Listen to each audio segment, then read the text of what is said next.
Bueno, algo de lo que también estábamos viendo ahí en la cúpula del Congreso vamos a estar charlando, sobre el trabajo de activistas y activistas ya. Eso va a ser enseguida nada más. Todo tiene que ver con todo. Vamos a presentarla formalmente a ella entonces. Ella es doctora en Historia y Teoría de las Artes por la Universidad de Buenos Aires, educación pública gratuita y de calidad. Directora del Palais de Glass, se desempeñó allí durante muchos años y también es profesora, o fue profesora titular, ahora nos va a contar un poco en qué anda, de la Universidad Nacional de las Artes de la UNA. Ella es Federica Baeza. Bueno, Feda, ahora sí te presentamos formalmente y empezamos por ahí. ¿En qué estás en la actualidad? ¿Qué estás haciendo por estos días, por estas fechas? Bueno, nada, como decías, sí, yo soy profesora de la carrera de crítica de arte, en realidad del área de crítica de artes, que tiene 3 carreras, una de escritura, otra de curaduría y otra de crítica, de la que ya soy docente hace más años de los que quisiera recordar. Y cuando cuando renuncié al Palais el 10 de diciembre del año pasado, retomé mi lugar en la universidad. Doy clases, siempre fui docente, es decir, siento que todo lo que hago de algún modo siempre es una extensión de esa tarea. Yo soy hija de docentes, además, directora de escuela, mucho de eso. Y actualmente, estoy escribiendo, estoy aprovechando un poco también este momento para escribir, para leer. Estoy trabajando en mi primer libro de ficción, del que ya saqué un adelanto. Y también pensando proyectos e imaginando cómo se puede sostener siempre nuestra agenda de trabajo, más allá de los distintos climas que se produzcan en las instituciones. Sí, así claro. Que esa es un poco mi tarea en estos meses. Bueno, me imagino que este contexto también te debe estar dando letra, ¿no? Como para poder contextualizar un poco lo que haces. Sí, desgraciadamente sí. Bueno, siempre es un momento como también de reflexión, de repasar las cosas que una dice, lo que escucha, siempre encontrar como algún tipo como de otro camino para dar a ver cosas que hoy en el lenguaje de los medios parecen tan en otro lugar, ¿no? Entonces, sí, tratando de eso, de sostener la importancia de la cultura, ese lugar como de escenificación de nuestra comunidad. Es decir, como una persona trans tengo muy en claro que la representación en esos espacios tiene la posibilidad de salvar o no salvar una vida en ese punto. Entonces, siempre tratando de pensar eso, una cultura amplia, una cultura diversa y una cultura que sea un poco la expresión de una sociedad más justa, ¿no? Donde esto que construimos, digamos, en común, aliente formas de vida que nos sorprendan, que nos emocionen, que nos hagan pensar, ¿no? Bueno, la frase es tan común, pero que nos abran un espacio de conocimiento. Sí, les pongo en contexto un poquito. Nos encontramos con Federica hace un par de semanas cuando fue la primera reunión informativa de la Comisión de Cultura del Congreso, de la Cámara de Diputados. Hicimos un informe en aquella oportunidad donde pasamos testimonios también de otros referentes del arte, de la industria también, por supuesto. Y allí conversamos un poco y vos ahí dijiste en aquella oportunidad, hablaste algo así como de la construcción de ciudadanía. Es un concepto que a mí me quedó porque aportaste algo sumamente valioso y distinto a lo que se venía hablando, por más que muchas de las disertaciones fueron, por supuesto, muy, muy importantes. Pero, ¿qué quisiste decir con esto? Porque entiendo también que tiene que ver con lo que nos está pasando, ¿no? El silenciamiento de los medios públicos, la eliminación de ciertas voces, ¿no? La imposibilidad de poder escuchar a todo el espectro. ¿Crees que un poco no diría yo solamente este gobierno, sino a nivel global, la ultraderecha está como queriendo callar estas voces? ¿Cómo lo estás viendo vos? ¿Qué análisis haces? Y sí, absolutamente, digamos, de manera global estamos viviendo como el avance de la ultraderecha, donde el lugar de lo que se llama la batalla cultural está muy presente, ¿no? Es decir, es otra vez va a volver una agenda donde a nosotras parecíamos que había un montón de temas que ya habíamos superado y de repente nos encontramos frente a la situación de tener que volver a poner una palabra a estas situaciones.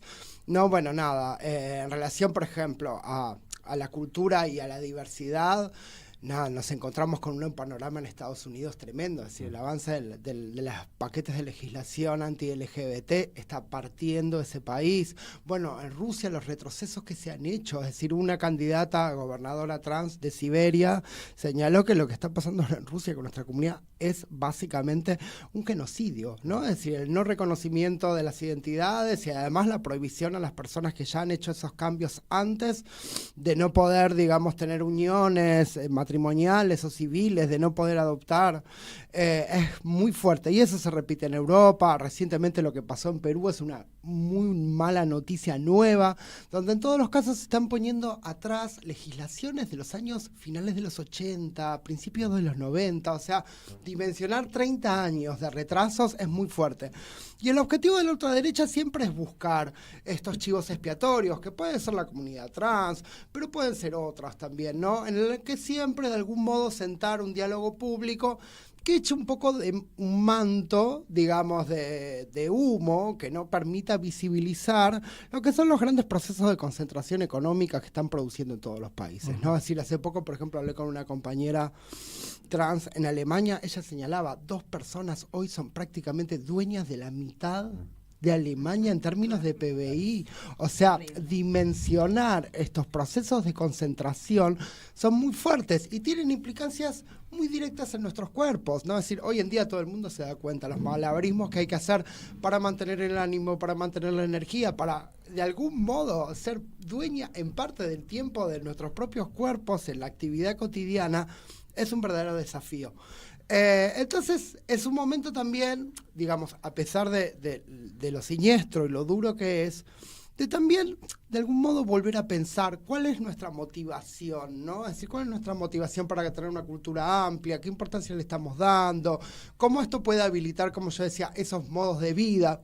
Un poco por tu pregunta sobre la ciudadanía en particular, eso tiene que ver con mucho de mi experiencia de gestión en el museo, ¿no? Es decir, cuando yo empecé a ver que, por ejemplo, los acervos públicos del Palais de Glace, y no era solo de allí, sino muchas de las colecciones públicas, estaban conformadas por obras de artistas varones cis en un 80%. Y si eso, además, le introducimos la variable, digamos, como de grupos étnicos, en gran mayoría son colecciones construidas a partir de gente blanca. Entonces, esa desrepresentación en las colecciones institucionales, en los espacios, luego tiene incidencias en la vida cotidiana. Un poco yo, en mi encuentro en la Cámara de Diputados también señalaba, es decir, no es casual que solo exista este cuerpo travesti en este espacio. Exacto. Hay un vínculo con que esos cuerpos no puedan ser representados, no puedan ser avalados, no existan en esos lugares donde se supone que guardamos una memoria de lo que nuestra comunidad es. Feda, ahora que tiraste la idea esta, a mí me resulta raro porque es como que, por momentos es como que la derecha busca, viste que ellos se adueñan de... No, sí, ahora estos no nos conviene porque estos nos llevan, viste, los travestis, esto, aquello, y se enarbolan con todo eso, los discapacitados, y después de repente es como que lo necesitan ocultar. ¿Qué es lo que para vos, porque ahora que vos me estás ayudando a pensar, qué es lo que realmente les jode, les molesta de tener que los demás tengan visibilidad, que tengan potencialidad, porque aparte es una cultura hermosa, es una cultura que nos enriquece a todos, y que todos formamos parte de eso. ¿A vos cómo lo ves? ¿Cómo te afecta eso? Sí, a ver, para mí, por un lado, hay 2 cuestiones. Una es este desarrollo todo el tiempo de eso, construcción de chivos expiatorios, de gente a la que estigmatizar y poder construir alrededor de eso todo un discurso de odio, que lo que hace también muchas veces es decir, yo lo contaba hace poco cuando fue el crimen lesbodiante que se dio en el barrio porteño de Barracas, que, por ejemplo, el agresor, un hombre de 60 y pico de años, era un repartidor de café, era una persona que vivía las mismas malas condiciones de vida que ellas en esa pensión hacinado. Entonces también estos discursos de odio calan muy fuerte en campos populares donde generan división. Claro, y buscar además siempre el miedo, el temor, ¿no? Es evidente que los cambios han sido tan profundos en las últimas décadas que existe muchas veces un temor, ¿no? Existe un miedo, existe como... Entonces, explotar esos nichos. Y después también sucede, ¿no? La comunidad trans, pero más ampliamente como el transfeminismo, es un vector que a mí me interesa siempre como tratar de explicarlo. Nosotros está lo que se llama como brecha salarial, ¿no? Que es la diferencia entre los ingresos entre las comunidades feminizadas, digo yo, y las masculinizadas, ¿no? Esa brecha en nuestro país es de un 25% y es algo global. En Estados Unidos es aproximadamente esa cifra. Cuando los niveles de inequidad aumentan, esa brecha aumenta también. Es decir, y esto es central, y si una ve también la política del gobierno, ¿no? De contra la educación, contra los docentes, contra los comedores populares. También hay mucha población feminizada que ahí es donde está actuando. Entonces, lo que ellos están intentando hacer es preservar un esquema, un orden económico que es global, que genera una estructura de poder particular, ¿no? Por ejemplo, hace unas semanas tuvimos la postal de Javier Milei frente a los CEOs en el Hotel Yao Yao. Yo me puse a contar y dije, estas 35 personas, primero eran todas personas blancas, segundo había 3 feminidades nada más. O sea, hay un rostro, que es el rostro de los sectores concentrados económicos, que no tienen la experiencia. O sea, claro, a ellos no les importa que la ley base haga que un cuerpo gestante tenga que trabajar hasta 10 días antes de parir. No es su problema. Entonces, si esto, que desgraciadamente algunos sectores de nuestro propio espectro empiezan a quitarle importancia, empiezan a endilgarle que fue un factor de disuasión y de conflicto, etcétera, en realidad este es una vertiente que si una realmente se pusiese a entender todas sus implicancias, se da cuenta que es la que estructura el orden económico global.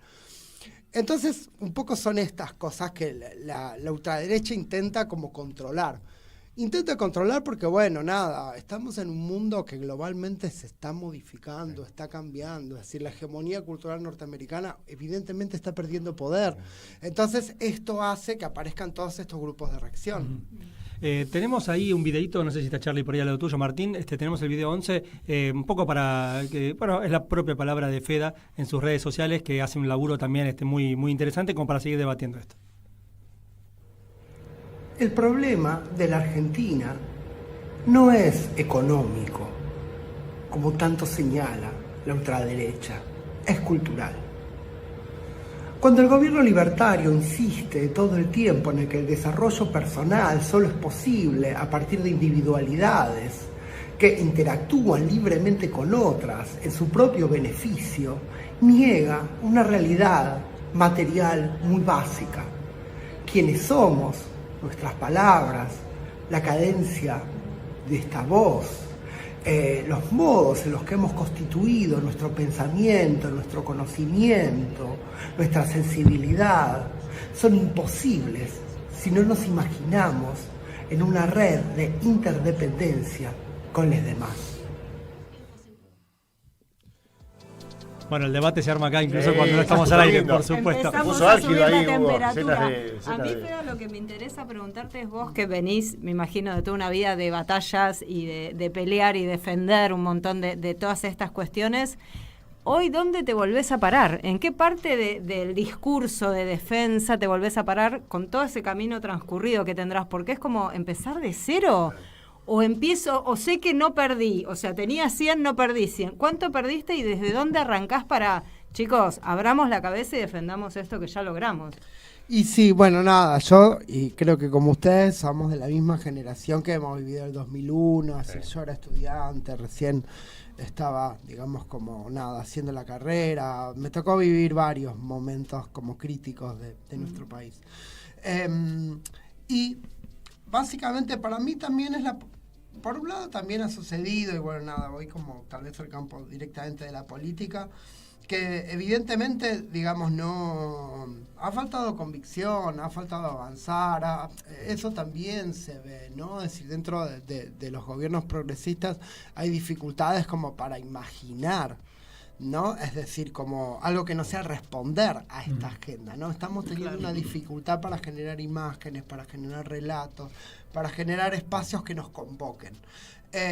Yo, y obviamente esto no es una tarea que hago de modo, digamos, individual, sino que se hace colectivamente, intento trabajar en eso, ¿no? A ver, ¿qué relatos nos puede convocar? ¿Qué lugares? Cuando yo en este video estaba diciendo que el problema no es económico, sino es cultural, lo estaba reduciendo porque la economía es cultura y la cultura es economía, pero quería decir, acá no es un problema fiscal, y eso es evidente por los gastos que se hacen y dónde se hacen y hacia dónde se buscan. Sí, que esa es otra canallada desde el discurso oficial, ¿no? Lo disfrazan como algo económico y en realidad... Los millones que llevan gastados solo en viajes, por ejemplo. El Total, absolutamente. Sí, hay políticas de Estado que se están discontinuando y de repente se gastan en autopromoción personal en 3 días. O sea, eso es bastante evidente. Y que no se ven, reflejadas en... Bueno, con la excusa de cierro esto, ¿a dónde va esa plata? Porque tampoco la estamos viendo, ¿no? Total. Porque la sociedad está pésimo.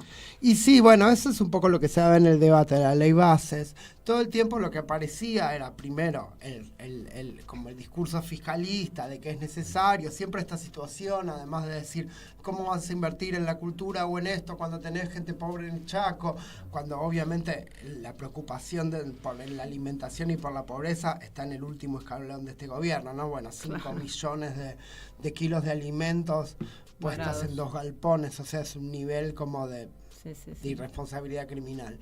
Pero más allá de esto, un poco lo que sucede es esta cuestión de, primero, no tener fe en que la cultura realmente es para todos, realmente es un espacio de conversación de personas de distintos lugares, que en ese ámbito se pueden poner a imaginar otros mundos posibles, ¿no? Y esto parece tonto, pero bueno, yo un poco lo decía, o no tonto, como superficial frente a toda la gravedad de las cosas que suceden. Pero yo en esa intervención en el Congreso, en las 2 veces que estuve, siempre insistí, cuando esas voces finalmente cuando esas voces logran franquear lo que parece imposible, porque son barreras, nuestra sociedad tiene barreras que quienes las conocemos más las podemos entender y divisar, ¿no? Quienes no han tenido esa posibilidad, como estos 35 CEOs, claro, ellos desconocen su experiencia. Ni se les pasa por claro, obviamente. Claro. Cuando esas voces logran atravesar todo ese camino de obstáculos que implica desarrollarse, tienen otras visiones, que son visiones, yo diría, y sí son visiones superadoras, son visiones que te abren otros espacios, que inspiran a la gente, que emocionan. Digamos, no es poco. Cuando esas imágenes se condensan, cuando esos relatos aparecen, realmente está la posibilidad de discutirlo todo de nuevo. Y eso es lo que no quiere hacer la ultraderecha, discutir nada. O sea, ellos te quieren llevar por encima. La palabra pierde cualquier tipo de valor, solo es bravuconada, solo es chicana, solo es ocupar el espacio, ¿no?, de ese tipo de aliento, y nunca ponerse a discutir realmente a ver cuál es el criterio con que existe este reparto. Sí, de hecho te llevan a esto, ¿no? Nos quedamos en, por ejemplo, lo que ha dicho el vocero con, bueno, si existe el término lesbodiante, si existe el lesbicidio, y nos quedamos trabados en un debate del lenguaje que en realidad está escondiendo un debate mucho más profundo. De eso vamos a seguir hablando con Federica Baeza en un ratito nada más. Ella es nuestra invitada, se queda hasta el final del programa, pero ahora tenemos un poquito de cine.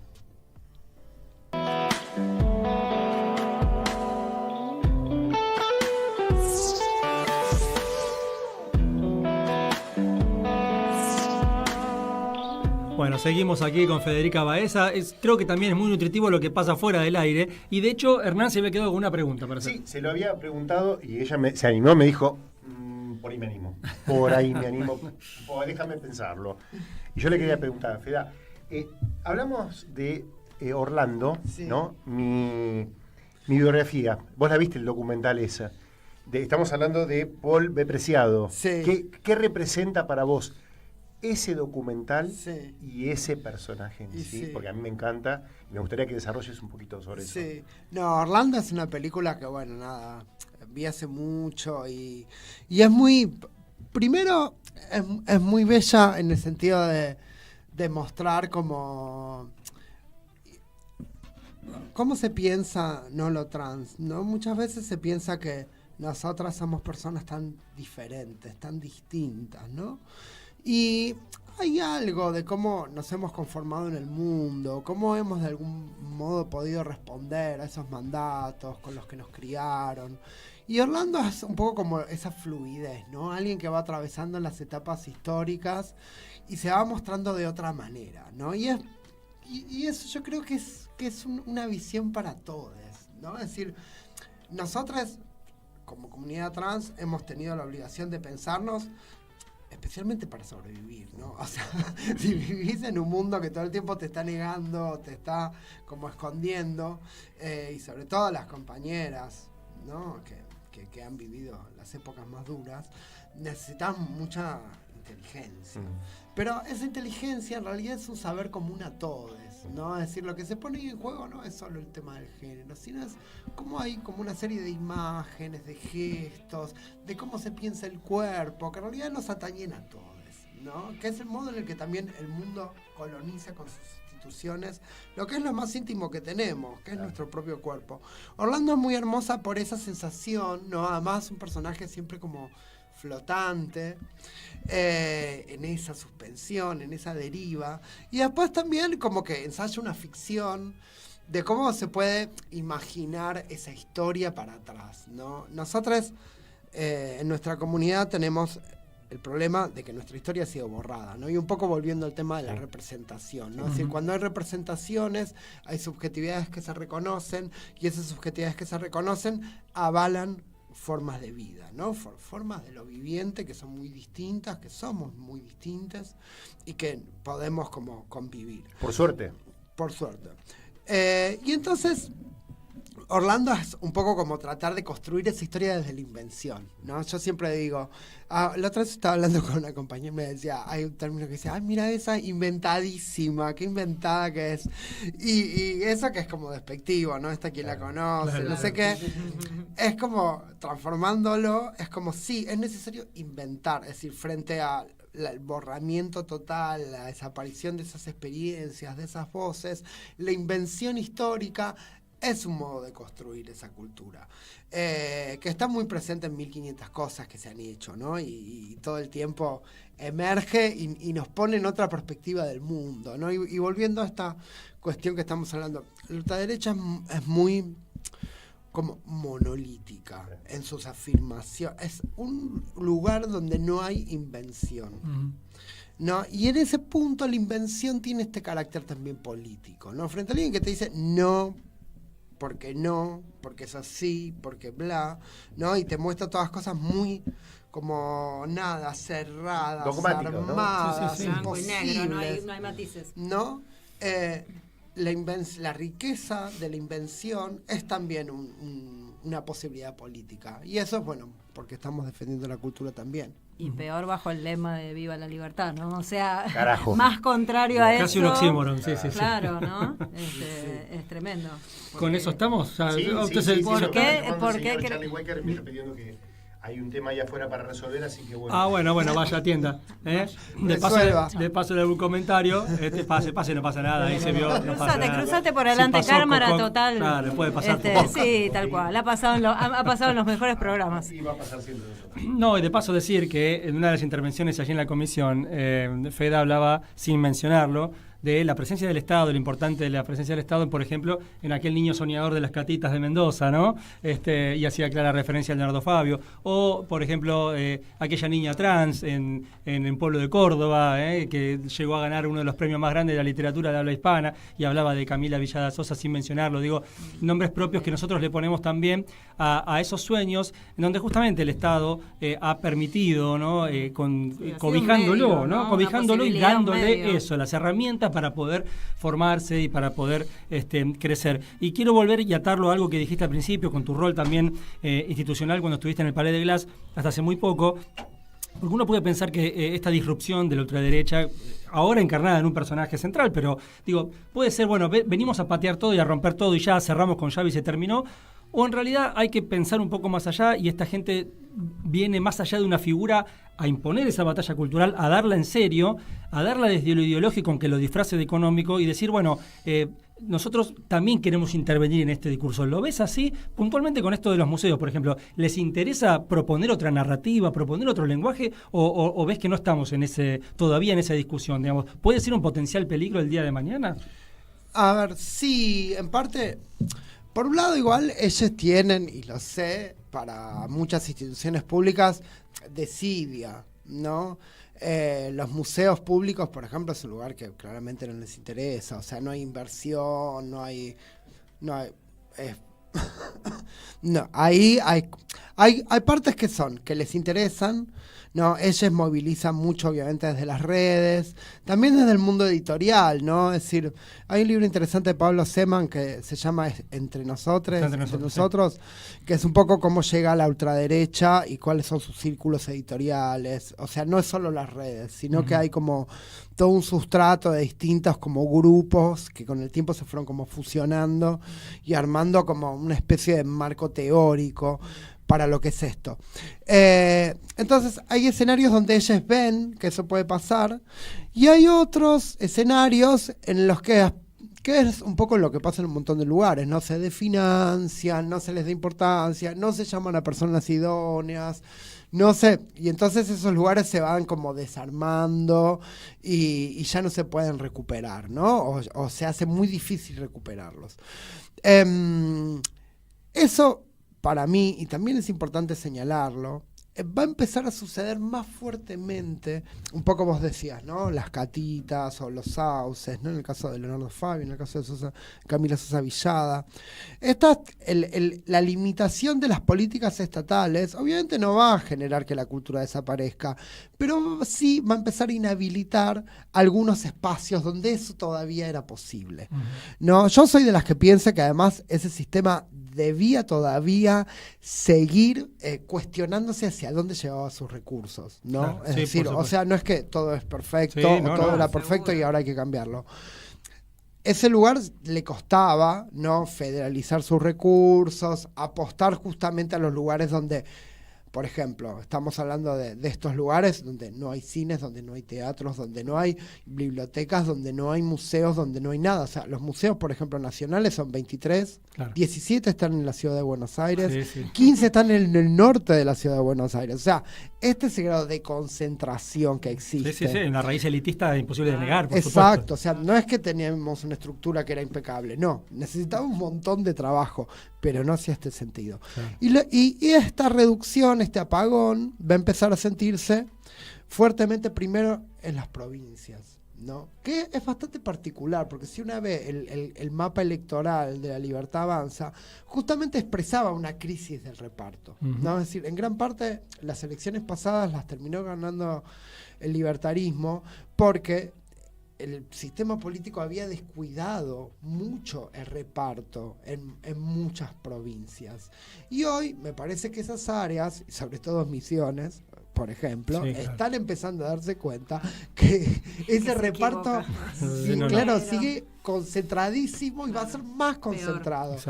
Y en la escena cultural eso va a ser muy duro, porque va a haber personas de localidades pequeñas, medianas, que ya no van a tener ningún tipo de acceso a esas imágenes. Y esas imágenes, insisto, pueden ser transformadoras de la vida de una persona en particular, y esa persona puede simultáneamente transformar la mirada del futuro de los demás. Entonces, eso es lo que se empieza como a desactivar, ¿no? Es decir, son como focos que empiezan como a apagarse, como comisiones de la universidad que no se abren. Claro. Porque no hay presupuesto, claro. ¿No? Es como ese modo de resecar. Claro. Se va pagando todo. Desfinanciás y con el desfinanciamiento vas, ¿no? Sí, haciendo desaparecer silenciosamente. Sí. Y sin hacerte cargo. Total. Porque en definitiva después dicen, no, pero ven que no era útil, no servía, no era funcional, era un gasto mal puesto. Sí, y justamente va a ser ahí, o sea, siempre era esto de el chico pobre del Chaco. Bueno, hasta hace poco esa persona todavía tenía la posibilidad de ir a un lugar, de confrontar la realidad de su vida material con una otra cosa distinta, ¿no? Y esas son las posibilidades que se están restringiendo todos los días. Y yo creo que eso es importante.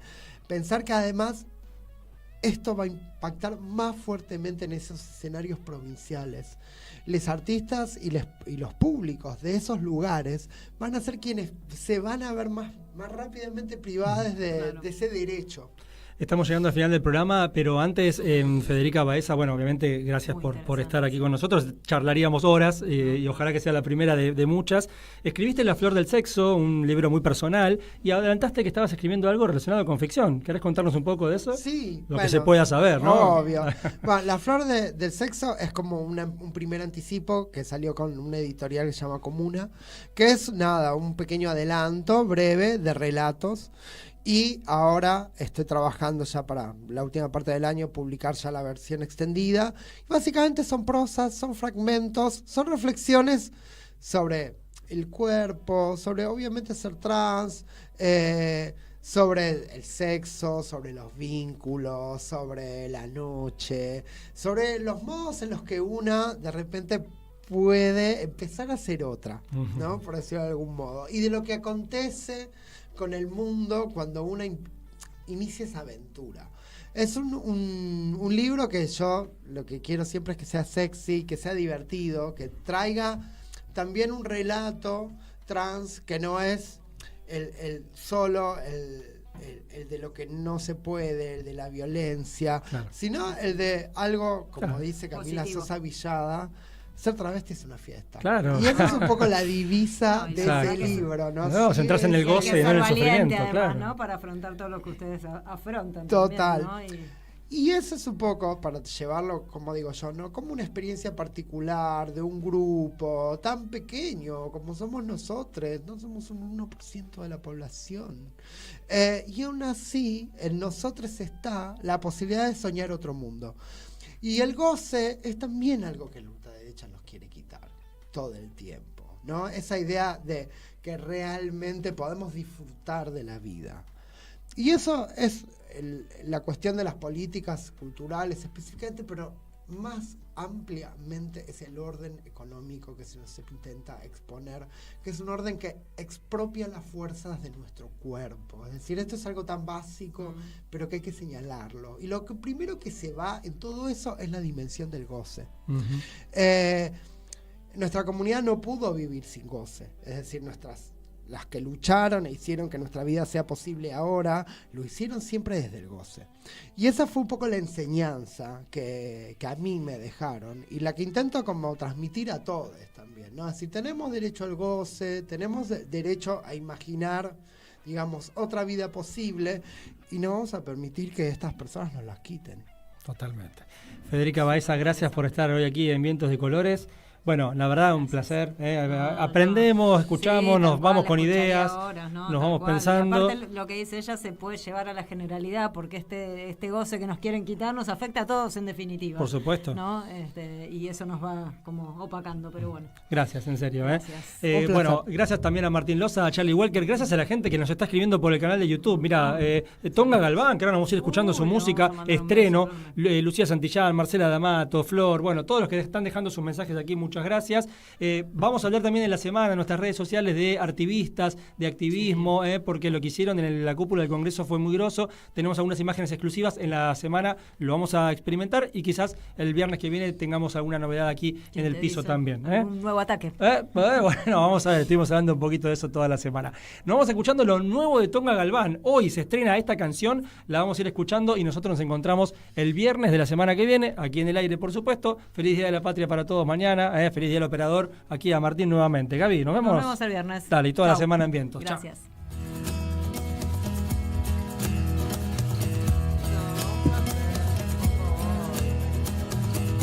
Aleatoriamente toca tu instrumento en medio de este sueño en el fulgor. Abiertamente suelta el verso, la palabra, el misterio y la voz. Pulsa tu ilusión, de vuelta, grita en lo profundo, con fuerza, flota en el aire, se eleva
Seguinos en Twitter, Instagram y Facebook, @vientoscolores.